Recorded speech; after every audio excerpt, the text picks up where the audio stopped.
Hello everyone. सो दोस्तों हम पढ़ रहे हैं तमस उपन्यास और इसमें हमने 13 लेक्चर इसके ऊपर कंप्लीट कर लिए हैं, जिसमें हमने इस उपन्यास को लाइन बाय लाइन पढ़ लिया है।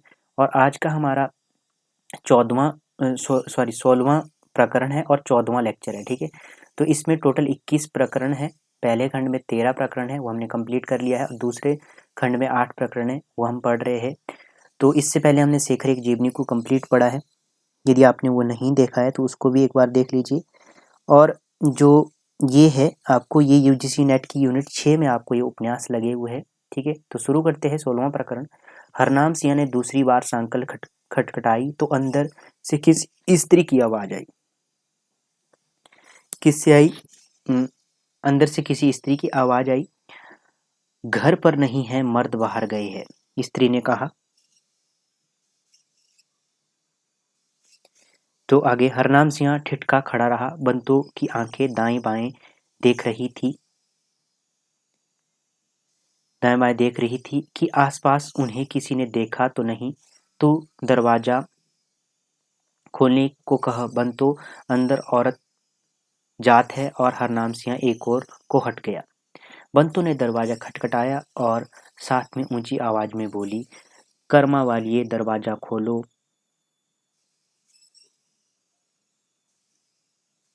कर्मा वालिए दरवाजा खोलो, उसी मुसीबत दे मारे, अस्सी मुसीबत दे मारे आए हों।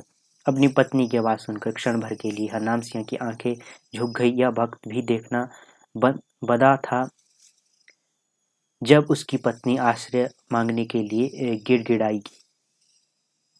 दरवाजे के पीछे कदमों की आवाज सुनाई दी। फिर अंदर से किसी ने सांकल खोली।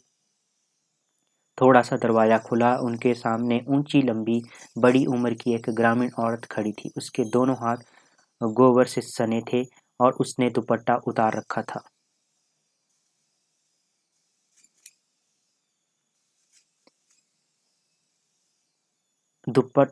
रखा था। उसके पीछे उलझे बालों वाली छोटी उम्र की एक युवती खड़ी थी। उसने भी आस्तीनें चढ़ा रखी थी, जिससे लगता गाय भैंस के लिए सानी पानी कर रही है। और कौन हो, क्या काम है? बड़ी उम्र की औरत ने पूछा। हालांकि यह एक नजर में ही वह उनकी स्थिति समझ गई थी। बदनसीब है, ढोक इलाही वक्स से आए हैं। वहां बलवाई आ गए थे, हमारा घर बार लूट लिया, रात भर चलते रहे।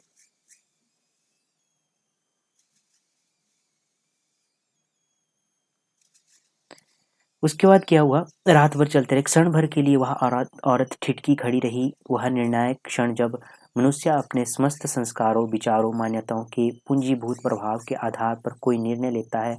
और कुछ देर तक उनकी ओर देखती रही। फिर उसने दरवाजा पूरा खोल दिया। आ जाओ, अंदर आ जाओ। हरनाम सिंह और बंतु की पलकें उठी और दोनों दहलीज लांघकर आंगन में आ गए। उनके अंदर आ जाने पर उस औरत ने बाहर झांककर दाएं बाएं देखा और फिर झट से सांकल चढ़ा दी। छोटी उम्र की लड़की एकटक इन दोनों की ओर देख रही थी। उसकी आवाज में संशय, आंखों में संशय और अविश्वास था।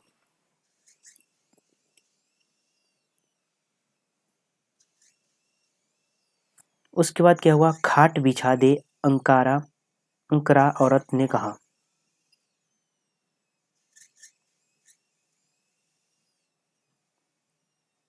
और स्वयं जीवे पर बैठकर पहले की तरह गोबर में से थापियां बनाने लगी। थापियां मतलब उपले।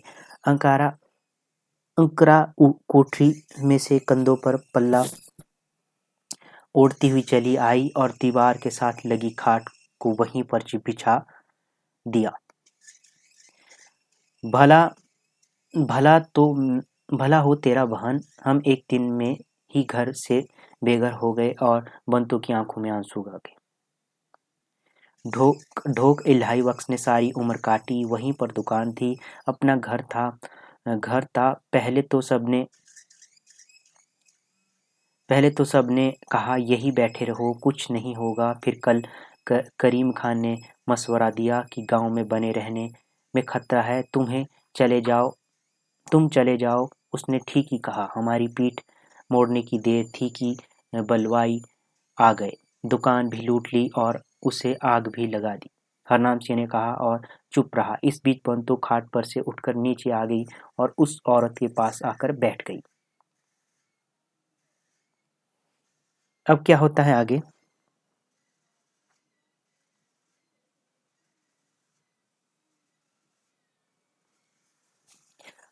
अंकरा अंकरा आई और बड़े तसले से रखी थापियां उठाकर ले गई और एक एक करके आंगन की दीवार पर लगाने लगी और चुपचाप गोबर के ढेर में हाथ डालकर थापियां बनाती रही। मुंह में से कुछ नहीं बोली। मर्द कहाँ गए हैं? हरनाम सिंह ने पूछा। औरत ने एक बार घूमकर हरनाम सिंह की ओर देखा और उसके सवाल का जवाब नहीं दिया। हरनाम सिंह को सहसा समझ आ गया कि मर्द कहाँ गए होंगे और उसका सारा शरीर झंझना उठा। हम तो इन 2 कपड़ों में निकल आए हैं, बंतो बोली। सलामत रहे करीम खान, उसने हमारी जान बचा दी और सलामत रहो तुम बहन, जिसने आसरा दिया। घर में अजीब तरह की चुप्पी छाई थी, जिससे हरनाम सिंह कुछ कहते कहते चुप हो जाता। छोटी स्त्री अंदर चली गई और हरनाम सिंह को बार बार लगता जैसे वह कोठरी के अंदर अंधेरे में खड़ी उनकी ओर घूर घूर कर देख रही है। औरत उठ खड़ी हुई और तसले में रखे पानी से हाथ धोकर एक ओर चली गई और वहां जहां रसोई के बर्तन रखे थे, फिर उसने मिट्टी का कटोरा उठाया और उसमें लस्सी डालकर ले गई। हरनाम सिंह अभी भी बंदूक को कंधे के साथ लटकाए हुए था। कारतूसों की पेटी पसीने से सनी उसकी कमीज में जैसी चिपकी हुई थी। लो लस्सी सॉरी लो लस्सी पी लो, रात भर के थके हो। कटोरा हाथ में लेते ही हरनाम सिंह फपक फपक कर रो पड़ा। रात भर की थकान, उत्तेजना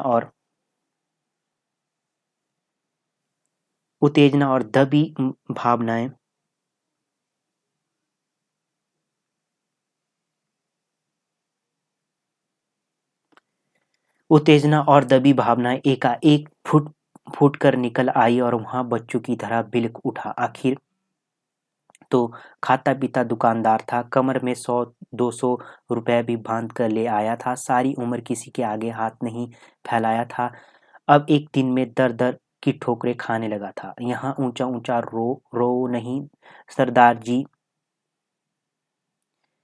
सरदार जी, गली मोहल्ले वाले सुनेंगे तो दौड़ आएंगे, चुपचाप बैठे रहो। हरनाम सिंह अपनी सिसकियां दबाकर चुप हो गया और पगड़ी में से समला निकालकर आंसू पोंछने लगा। भला हो तुम्हारा बहन, तुम्हारा क्या हम कभी नहीं उतार सकेंगे। रब घरों बगैर किसी आना करे। रब दी मेहर हुई तो सब ठीक हो जाएगा।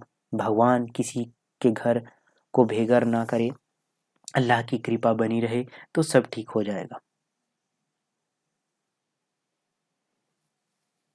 औरत अभी भी लस्सी का कटोरा हाथ में पकड़े बंतो के सामने खड़ी थी। लस्सी के कटोरे की ओर देखकर बंतो असमंजस में पड़ गई। बंतो ने आंखें उठाकर पति की ओर देखा और उसका पति उसी की ओर देख रहा था। मुसलमान के हाथ में से कटोरा कैसे ले लूं? उधर रात भर की थकान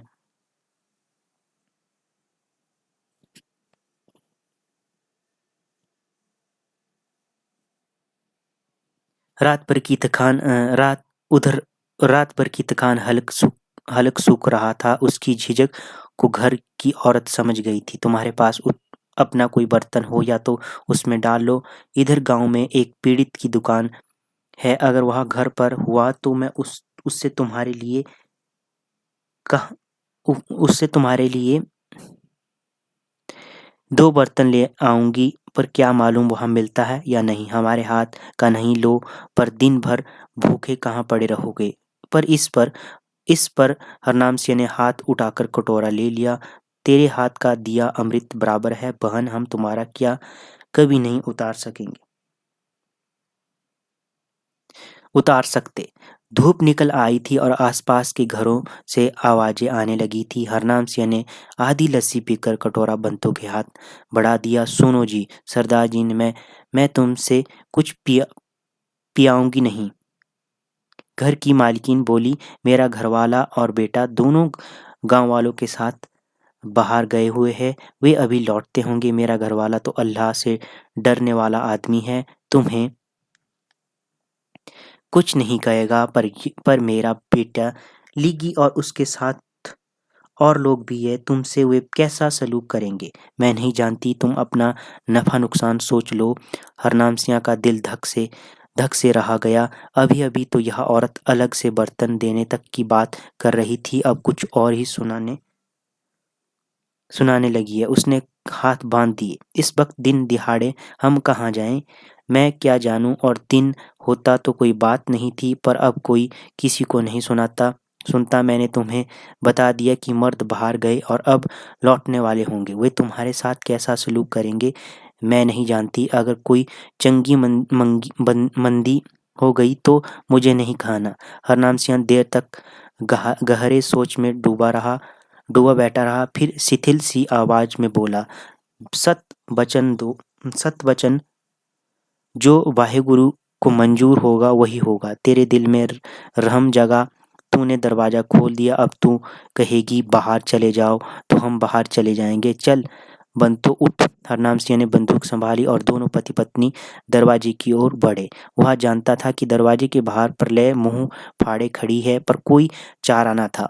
औरत ज्यों की त्यों आंगन के बीच बीच खड़ी रही, उनकी ओर देखती रही। जब हरनाम सिंह ने सांकल खोलने के लिए हाथ उठाया तो औरत फिर बोल पड़ी, ना जाओ जी, रुक जाओ, सांकल चढ़ा दो। वह बोली, तुमने मेरे घर का दरवाजा खटखटाया है, दिल में कोई आस लेकर आए हो, जो होगा देखा जाएगा, तुम लौट जाओ।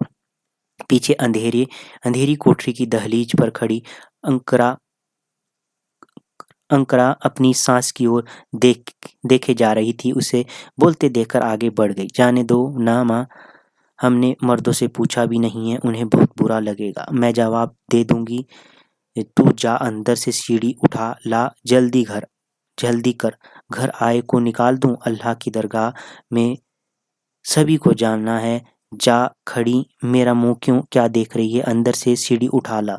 हरनाम सिंह और उसकी पत्नी दरवाजे पर से मुड़ आए। हरनाम सिंह ने फिर क्या बांध लिए फिर हाथ बांध लिए। वाहेगुरु तुम्हें सलामत रखे बहन, तू हमें जैसा कहेगी हम वैसा ही करेंगे। दिन निकल आया था। पास पड़ोस की स्त्रियां एक दूसरे के घर आने जाने लगी थी। जगह जगह फसादों की चर्चा हो रही थी। इस गांव से भी पिछली शाम बहुत से मर्द नारे लगाते, बर्छे भाले हवा में झुलाते और ढोल बजाते गांव में घूरते रहे थे और बाद में पूर्व की दिशा में निकल गए थे। ना जाने वे कहाँ घूमते रहे थे और रात भर क्या करते रहे थे, पर अब दिन निकल आया था और घर घर में उनका इंतजार था। अंकरा सीढ़ी ले आई। उसकी सास ने सीढ़ी उसके हाथ में से ले ली और दीवार के साथ लगा दी और कोठरी के ऊपर एक छोटी सी मियानी बनी थी। इधर आओ आओ जी, तुम दोनों ऊपर चढ़कर मियानी में बैठ जाओ। आवाज नहीं करना, किसी को पता नहीं चले कि तुम यहाँ पर हो। आगे अल्लाह मालिक है। हरनाम सिंह को चढ़ने में कठिनाई हुई। एक तो भोजल दे, दूसरे कंधे पर से लटकती बंदूक बार बार टांगों में उलझ रही थी। जैसे तैसे हाँफता हुआ वहां ऊपर पहुंच गया। पीछे पीछे बंदूक भी चढ़ाई। मियानी छोटी सी थी, मुश्किल से उकड़ू होकर बैठ पाने की जगह थी। पीछे ठसाठस सामान भरा था। जब हरनाम सिंह ने ताकी बंद कर दी तो कुछ अंधेरा सा हो गया। दोनों चुपचाप बैठे अंधेरे में आंखें फाड़ फाड़ कर देख रहे थे।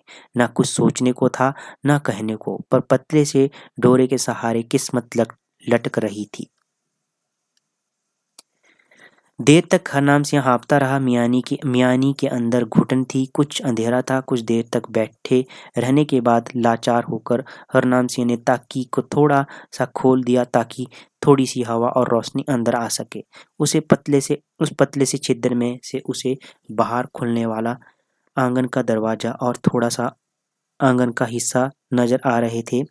नीचे चुप्पी थी। उसे लगा जैसे सास और बहू दोनों आंगन में से हट गई है। अगर कोई बुरी बात हो गई है। बंतो, हमारी जान पर बन आई है तो मैं पहले तुम पर गोली चलाऊंगी, तुम्हें अपने हाथ में से खत्म कर दूंगा। हरनाम सिंह ने फुसफुसाकर तीसरी बार कहा, अगर हम पकड़े गए तो?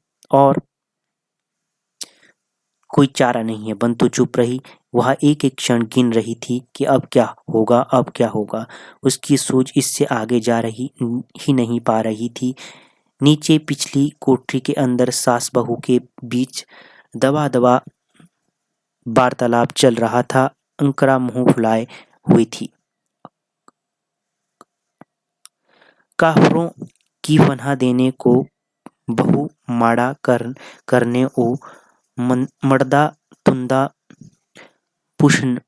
काफिरों की पनाह दी और बहुत बुरा किया, मर्द आकर तुमसे पूछेंगे। ये वाली पंक्ति आपने ध्यान में रखनी है, पूछी जा सकती है। पर उसकी सास विचलित नहीं हुई। तू चुप कर, कोई बदनसीब आए मैं उसे धक्का देकर बाहर निकाल दूं। ना जान पहचान ये हमारे क्या लगते हैं, कितना बुरा लगेगा अब्बा को और भी रमजान को। ऊपर दोनों चढ़ बैठे और सिखड़े के हाथ में बंदूक है। अगर हमारे मर्द आए और उसने गोली चला दी तो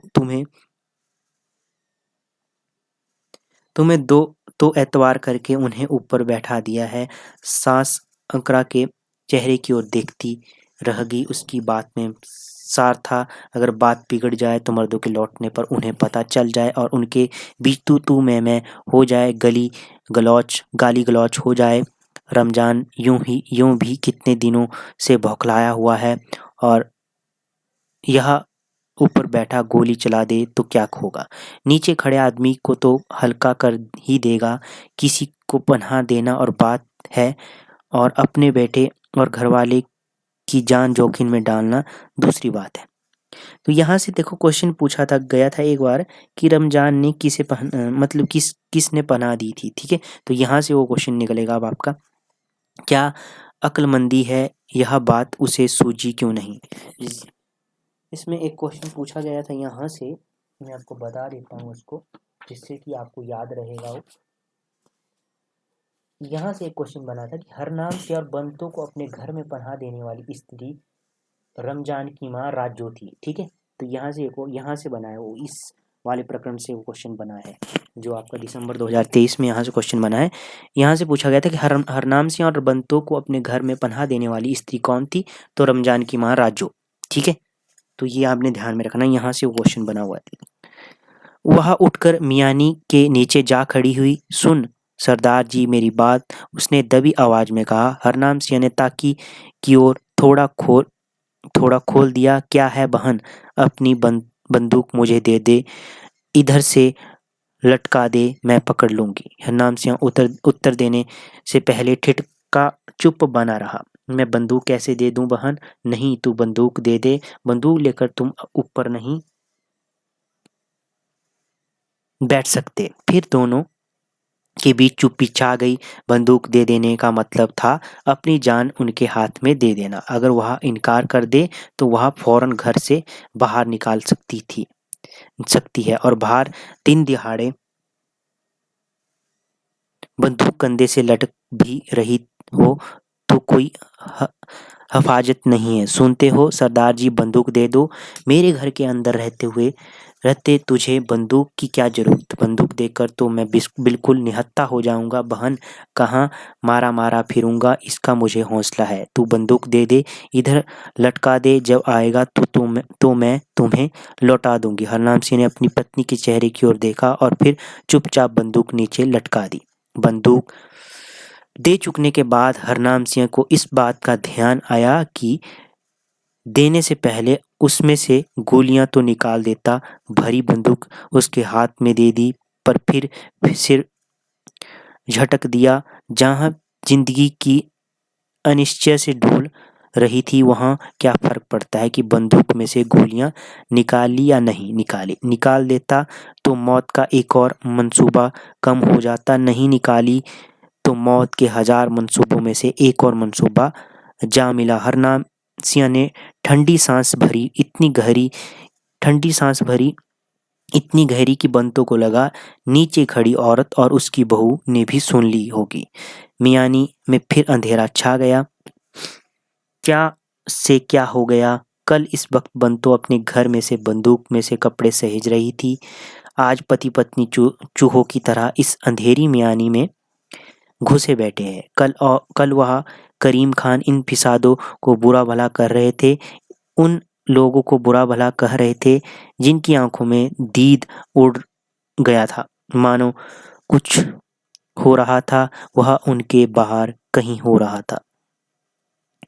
जिस पर से तटस्थता से बहस कर रहे थे वे अपनी टिप्पणियां दे सकते थे, और जब से वह स्वयं फिसाद के एक ही झोंके से कहाँ पटक दिए गए थे, सहसा यह सोचकर उसका दिल डूब गया, बंदूक हाथ से निकल गई है कि अब वह उसे वापस नहीं मिलेगी। यह मैं क्या कर बैठा? अपने हाथों से अपने हाथ काट दिए। बंदूक तो मेरे लिए कंधे की लाठी के समान थी, अब वह मुझे कहाँ मिलेगी? सोचते ही हरनाम सिंह का पसीना छूट गया। उसे अपने में से अधिक अपनी पत्नी की स्थिति सोचने लगी। 2 मिनट वेट कीजिए, एक कॉल आ रही है।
उसके बाद क्या होता है?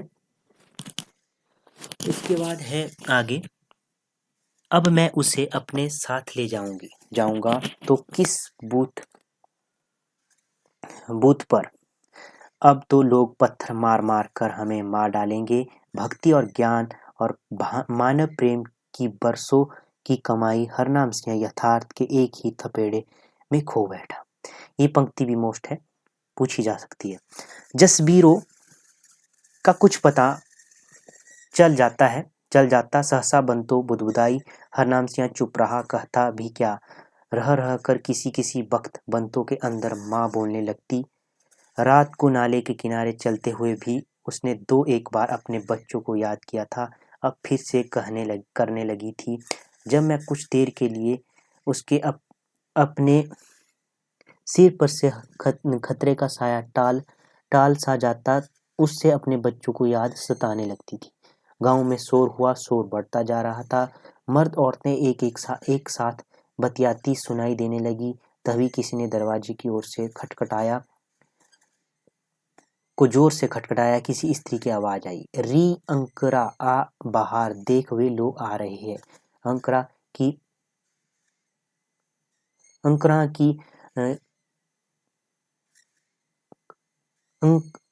की किसी सहेली की आवाज। अकरा भागती हुई दरवाजा खोलकर बाहर चली गई। ऊपर बैठे हरनाम सिंह का दिल फिर से धड़कने लगा। बंतो ने आंखें ऊपर उठाकर पति के चेहरे की ओर देखा। रोज दमकता रहने वाला चेहरा पीला पड़ गया था और कपड़े मुचड़े हुए और मैले हो रहे थे। मियानी की अधखुली ताकी में से हरनाम सिंह को घर की मालकिन नजर आई। आंगन में खुले दरवाजे के सामने कमर पर दोनों हाथ रखे खड़ी थी। उसका ऊंचा लंबा कद, सीधी सतर काया देखकर उसका मन संभल सा गया। उसका विश्वास फिर जैसे लौट आया। इस औरत के रहते अभी सब कुछ खो नहीं गया, सब कुछ मर नहीं गया। अगर वाहिगुरु को मंजूर होगा तो हम पर आँच नहीं आएगी। तुम तो भगत हो, तुम्हें किस बात का डर है? बंतों ने अपने पति को आश्वासन देते हुए कहा। हरनाम सिंह चुप बना रहा। बाहर आवाजें बढ़ने लगी। हंसी ठटके की आवाजें थी। बढ़ते कदमों का शोर था। आंगन का दरवाजा खुला पड़ा था। तभी अंकरा के बोलने और ऊंचा ऊंचा हंसने की आवाज आई। हरनाम सिंह समझ गया था कि घर के मर्द रात भर की कारगुजारियों के बाद लौट आए हैं। कुछ ही देर बाद अंकरा का ससुर और अंकरा एक बड़ा सा काले रंग का ट्रंक उठाए हुए आंगन के अंदर आए। ससुर की सिर की पगड़ी बैठी हुई थी। लगता था ट्रंक को गांव तक सर पर उठाकर लाए हैं। हरनाम सिंह ने हाथ बढ़ाकर अपनी पत्नी के घुटने को छुआ और हमारा ट्रंक है, बड़ा काला ट्रंक है, हमारी दुकान लूटते रहे हैं। बंतों ने बाहर झांक कर देखने की कोशिश नहीं की। अभी तक ताला चढ़ा है। हरनाम सिंह बुदबुदाया। अंकरा का ससुर ट्रंक के ऊपर बैठ गया और पगड़ी उतारकर माथे का पसीना पोंछ रहा था। उसकी पत्नी ने आगे बढ़कर दरवाजा बंद कर दिया। रमजान नहीं आया। रमजान तबलीग करने गया है। अपने बैठे हरनाम सिंह ने हाथ बढ़ाकर अपनी पत्नी को घुटना छुआ। एहसान अली है, मैं उसे जानता हूँ। इसका मेरे साथ लेन देन रहा है। बंद का बंद ट्रंक उठा लाए हो। अब्बा, क्या मालूम इसमें कुछ भी या नहीं। क्यों इतना भारी था? मेरी तो कमर दोहरी हो गई है। कपड़ों का ट्रंक है, कुछ ना कुछ तो जरूर होगा। बस एक ट्रंक ही लाए हो? रमजान भी कुछ लाया है? वहीं यहाँ खींचकर बाहर लाया था। साबूत का साबूत ट्रंक उठाए लाए। तुम्हें और क्या चाहिए? लाओ इसे खोलते हैं। इसका ताला तोड़े, अंकरा ने कहा और भागकर कोठरी में से हथौड़ी उठा लाई। चोरी के माल को देख पाने की उत्सुकता में वह अपने ससुर से मियानी में छिपे कराड़ों के बारे में बताना भी भूल गई। उसकी सास अभी भी चुपचाप खड़ी थी। लस्सी पिला राजू, प्यास लगी है, ससुर ने कहा और उसकी पत्नी राजू उसे कदमों में लस्सी लाने चली गई। ट्रंक के ताले पर ठकाठक शुरू हुई। ठकाठक मतलब तोड़ने लगे उसे। एहसान अली कटोरा हाथ में लिए लस्सी पी रहा था जब राजू, उसकी पत्नी, ने उसे बताया कि उसने घर में से एक सिख और उसकी पत्नी को पनाह दे रखी है। उसकी पत्नी राजू से पता लगा, ठीक है, रमजान की माँ थी राजू। उसने किस किस को, एक सिख और उसकी पत्नी को पनाह दी, हरनाम सिंह और बंतों को पनाह दी थी। तभी ऊपर से हरनाम सिंह ने ताकी खोल दी और गर्दन निकाल कर बोला, ताला क्यों तोड़ते हो बेटी? यह लो चाबी, हमारा ही ट्रंक है। फिर एहसान अली की तरफ मुखातिब होकर बोला। एहसान अली ने, हरनाम सिंह हूँ, तुम्हारी घरवाली ने हमें यहाँ पनाह दी है।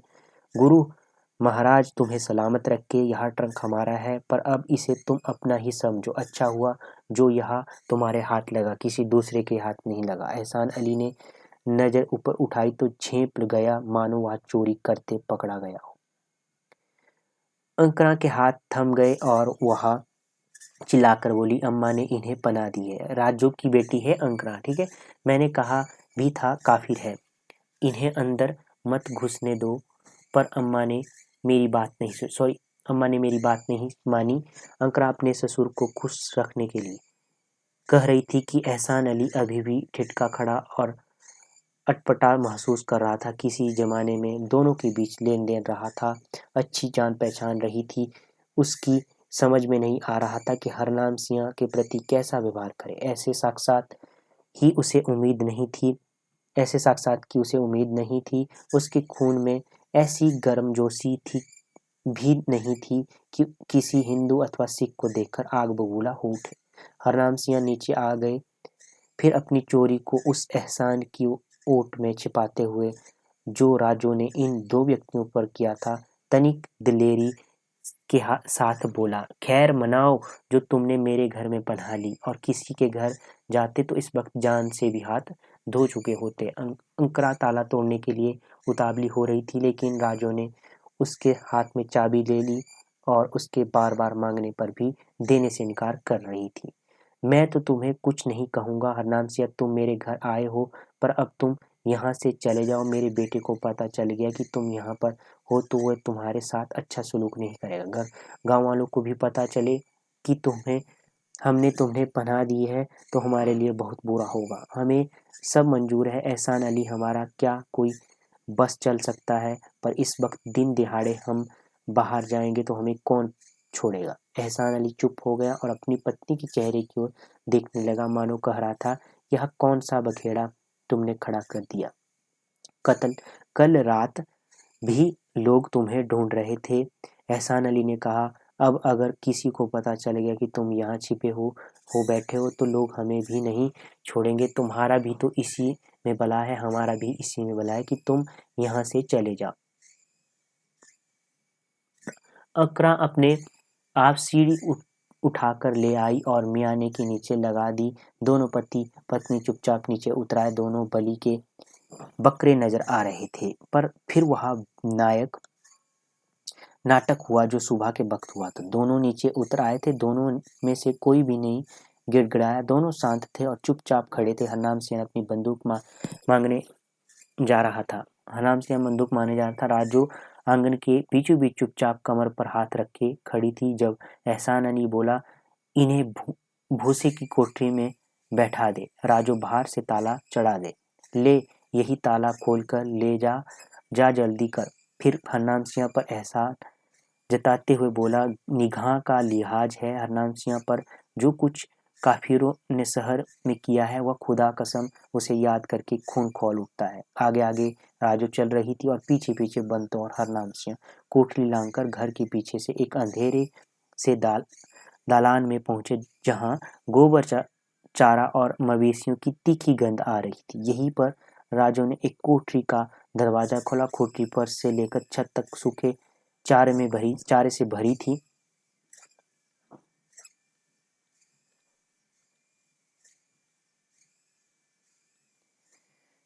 भरी थी। इधर बैठ जाओ, मेरा आदमी बड़ा नेक वक्त है। मुझे नहीं मालूम था कि तुम लोगों को जान पहचान है। जैसे तैसे यहाँ वक्त काट दो। हरनाम सिंह और उसकी पत्नी यहाँ पर भी उसी तरह जा बैठे जैसे मियानी में बैठ गए थे। यहाँ राजू ने दरवाजा भेद दिया और वहां से सांकल लगा दी। सांकल मतलब कुंडी टाइप होती थी उस टाइम, है ना, ऐसे सांकल होता था, ठीक है, रिंग वाला, ठीक है, एक दरवाजे के ऊपर एक वो पैनी सी नोक वाला होता था, उसके ऊपर लगाई जाती थी, सांकल होती थी, ठीक है। वक्त काटने लगा, दोनों को कुछ कुछ हौसला होने लगा कि यहाँ शाम तक पनाह मिली रहेगी।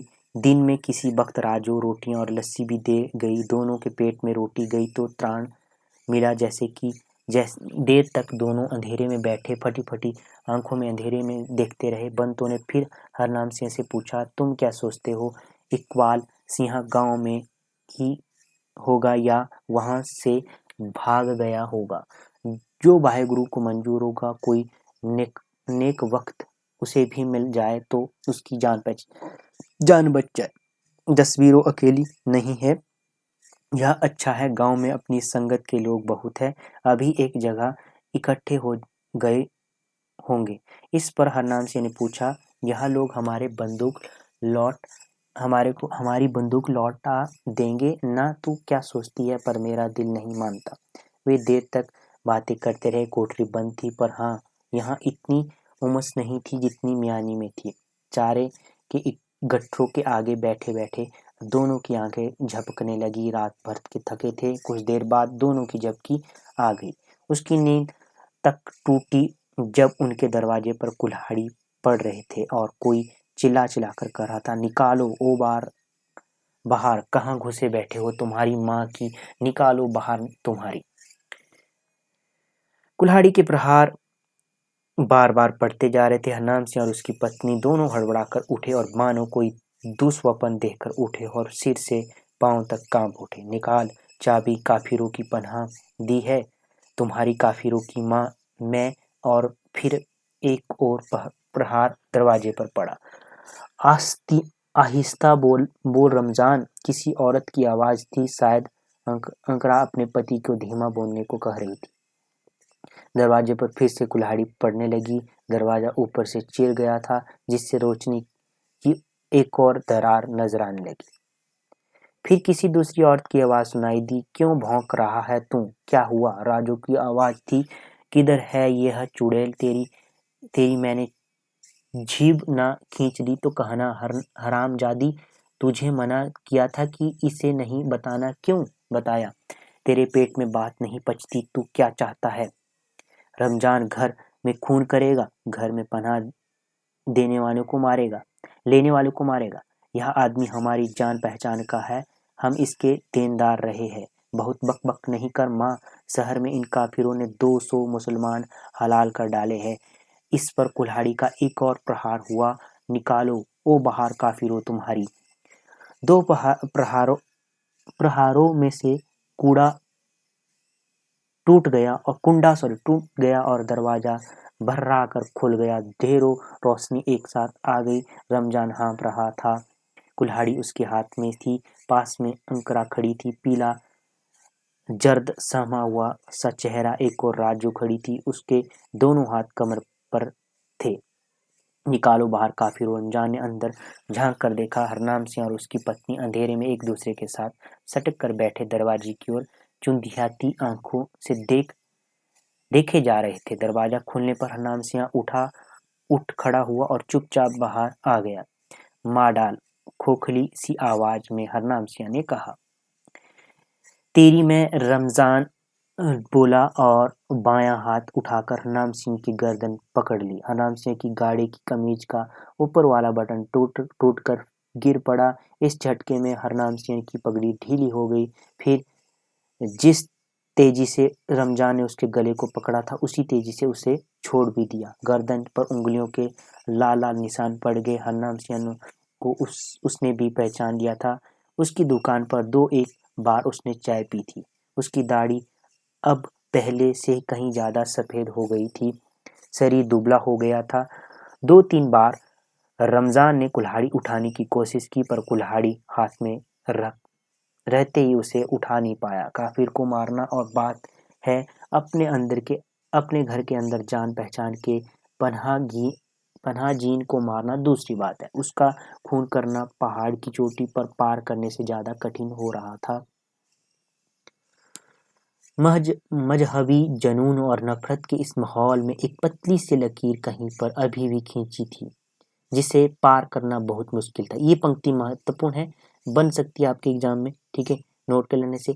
उसे रमजान भी पार नहीं कर पा रहा था। रमजान उसके सामने हामता खड़ा रह गया, फिर गालियां बकता हुआ बाहर चला गया। लगभग आधी रात का समय रहा होगा जब ऊंची लंबी राजो आगे आगे चली आ रही थी। हरनाम से और बंतो उसके पीछे पीछे से। पेड़ों के झुरमुट पर राजो उनके साथ आई। चांद पेड़ों के झुरमुट के ऊपर खिला था और आकाश उसकी चांदनी में झिलमिला रहा था। फिर वही आलोक रहस्यपूर्ण स्वप्निल दृश्य, फिर वही चांदनी और अंधेरा आपस में आंख मिचौनी खेलते हुए। पेड़ों के इस झुरमुट और उसके पार फैला हुआ असीम प्रहार फिर से रहस्यपूर्ण और भयावह नजर आने लगा। आगे जाती राजो की काया बड़ी गंभीर लग रही थी। राजो हाथ में 2 नाली बंदूक उठाई हुई थी।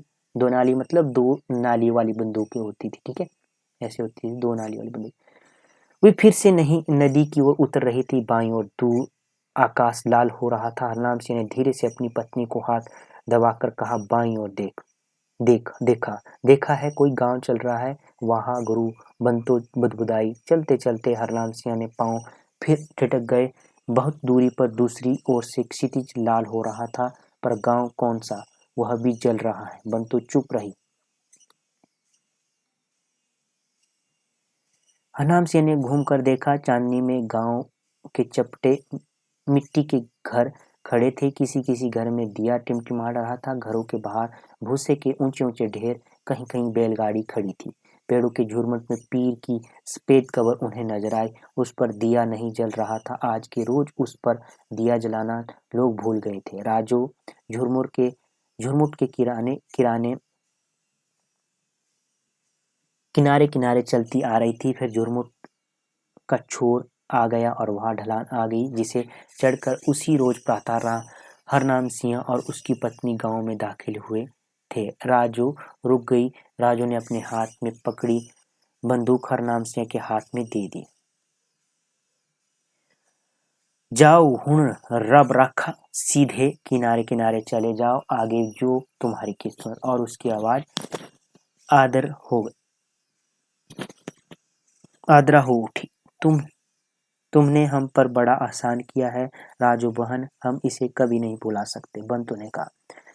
जे जिंदगी रही तो तेरा एहसान, हरनाम सिंह की आवाज लड़खड़ा गई।